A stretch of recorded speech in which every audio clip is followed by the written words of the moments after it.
ব্যৱহাৰ কৰোঁ আমি যদি ভাল কৰি ব্যৱহাৰ কৰোঁ তেতিয়াহ'লে আমি ভৱিষ্যতে আৰু চৰকাৰৰ পৰা সুবিধা পাই গৈ থাকিম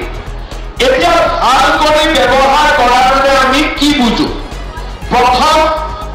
আজি আমি ইয়াতে 10,000 টকাৰ চেক পালোঁ কোনে পালোঁ গ্ৰুপে নহয় প্ৰত্যেকজনী মহিলাই পাম এতিয়া 10,000 টকাকৈ যদি আমি লৈ আমাৰ গ্ৰুপটোৰ একাউণ্টত ইয়াত দি দিওঁ মোৰো 10,000 বাইকৰো 10,000 আৰু এজনৰ 10,000 গ্ৰুপটোত কিমান জমা হ'ল 1 লাখ টকা যদি গ্ৰুপটোত 1 লাখ টকা জমা হোৱা বেংকে দেখা পায় আপোনালোকক লগে লগে বেংকে আৰু ঋণ দিব আৰু গ্ৰুপটোৱে ধুনীয়াকৈ কাম কৰিব পাৰিব গ্ৰুপটো আগবাঢ়ি যাব পাৰিব কিছুমান মহিলাই ক'ব যে নহয় আমি গ্ৰুপত টকাটো জমা নিদিওঁ যিহেতু এইটো আমি ব্যক্তিগত হিচাপে পাইছোঁ গতিকে আমি টকাটো গ্ৰুপত নিদিওঁ ইয়াক আমি নিজে ব্যৱহাৰ কৰিম কোনো আপত্তি নাই আপোনালোকে 10,000 টকাটো লৈ মৌমাখি কৰক গামোচা বওক আমি গৰু পুহো ছাগলী পুহো আমি গাহৰি পুহো বা আমি আন কিবা ব্যৱসায় কৰোঁ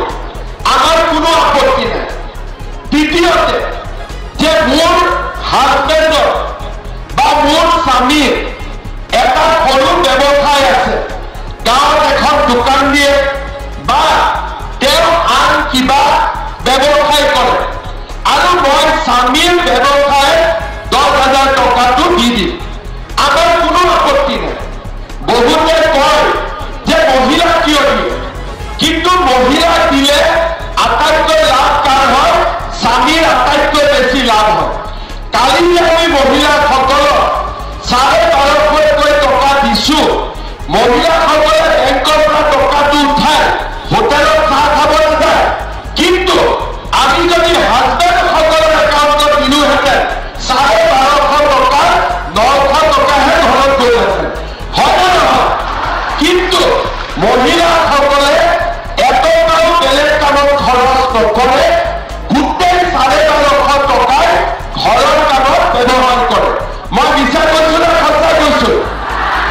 অলপ ডাঙৰ কৰি মোৰ কাণখন বেয়া সঁচা এতিয়া এই যে 10,000 টকাটো আমি আপোনালোকৰ একাউণ্টত কিয় দিলোঁ কাৰণ 10,000 টকা আপোনালোকে 10,000 টকাই ভাল কামত ব্যৱহাৰ কৰিব কাৰণ মহিলাসকলে টকাৰ অপব্যৱহাৰ নকৰে আপোনালোকে এই 10,000 টকা স্বামীৰ ব্যৱসায়টো যদি খটুৱাই আমাৰ কোনো আপত্তি নাই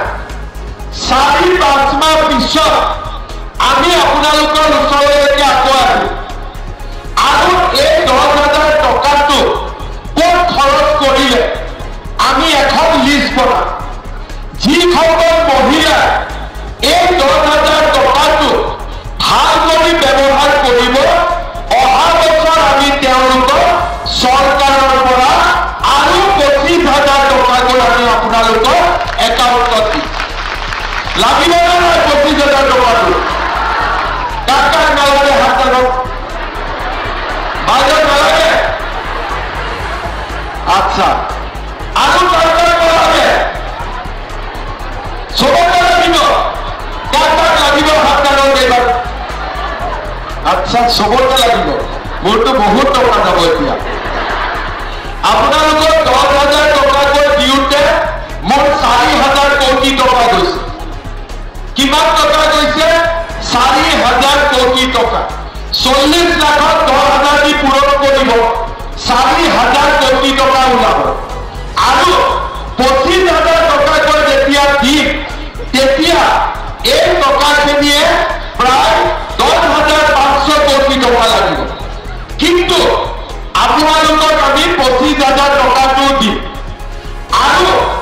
25,000 টকাটো কৰিব তৃতীয় বছৰত আমি আপোনালোকক আকৌ 50,000 টকাকৈ আমি আপোনালোকক ৰাখোঁ তাৰমানে 10,000 25,000 50,000 10,000 40 লাখে পাব কিছুমানেতো মোবাইল কিনিয়ে দিব মই ভাবো অকণমান যোনে ভাল কৰি এই টকাটো খৰচ কৰে তেওঁলোকে পিছলৈ 25,000 টকাটো পাব 50,000 টকাটো পাব আৰু আমি লাখপতি বাইদেউ হ'বগৈ পাৰিম এতিয়া আপোনালোকে মোক কওক 25,000 টকা যে মামা আপোনালোকক দিব বিশ্বাস আছে নে নাই আপোনালোকৰ বিশ্বাস আছে নে নাই আপোনালোকৰ এই কংগ্ৰেছৰ মানুহবিলাকে কি কৈছিল এই 10,000 টকাটো তলত নিদিয়ে এনে মামাই খোৱাব কৈছিল নে নাই আজি আমাৰ কংগ্ৰেছৰ মানুহবিলাকে কি কৈছিলে যে মামাই টকাটো নিদিয়ে চিএমে টকাটো নিদিয়ে তহঁতক এনে ঘূৰাইছে কিন্তু আজি আপোনালোকে দেখা পাইছে যে মই যেনেকে কথা দিছিলোঁ কালি অৰুণোদয় দিলোঁ আৰু আজি আপোনালোকক 10,000 টকাও মই আজি আপোনালোকক এতিয়া দিব আহিলোঁ এতিয়া আপোনালোকৰ মই অনুৰোধ কৰোঁ যে এই 10,000 টকাটো আপোনালোকে ভালকৈ ব্যৱহাৰ কৰিব আৰু কেইবাটাও ভাল কাম আমি কৰিবৰ বাবে চিন্তা কৰি আছো আপোনালোকে জানে যে আজি ঘৰখন চলাবৰ বাবে আপোনালোকৰ কিমানখিনি সুবিধা হৈছে আজি যদি আপোনালোকে চায় বিজেপিৰ চৰকাৰ অহাৰ আগতে আমাৰ অসমত কংগ্ৰেছৰ চৰকাৰ আছিলে আমাৰ কংগ্ৰেছে লুঙি ধুতি খুটা কম্বল দিছিলে কিন্তু যেতিয়াৰ পৰা বিজেপি চৰকাৰ আহিলে প্ৰথমতে আমি আপোনালোকক কি দিলোঁ যে ৰেচন কাৰ্ড যিমান মানুহৰ আছে সকলোকে আমি বিনামূলীয়াকৈ চাউল দিয়া আৰম্ভ কৰিলোঁ আপোনালোকে চাউল পায়নে নাপায় কোনে কোনে চাউল পায় হাতত চব আজি সকলোৱে আমি নৰেন্দ্ৰ মোদী ডাঙৰীয়াই দিয়া আমি চাউল পাওঁ তাৰপিছত লাহেকৈ আমি কি কৰোঁ যে ৰেচন কাৰ্ডখন যদি দেখুৱাই বেমাৰ হ'লে 5 লাখ টকালৈকে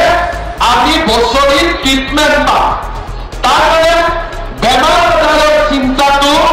আমাৰ মূলৰ পৰা কমি গ'ল তাৰপিছত আমি কি কৰোঁ যে আপোনালোকৰ ল'ৰা ছোৱালী যদি কলেজত এডমিশ্যন লয় ফিজ দিব নালাগে না ভৰ্তিৰ ফিজ দিব নালাগে আজি আমাৰ প্ৰত্যেক মাকে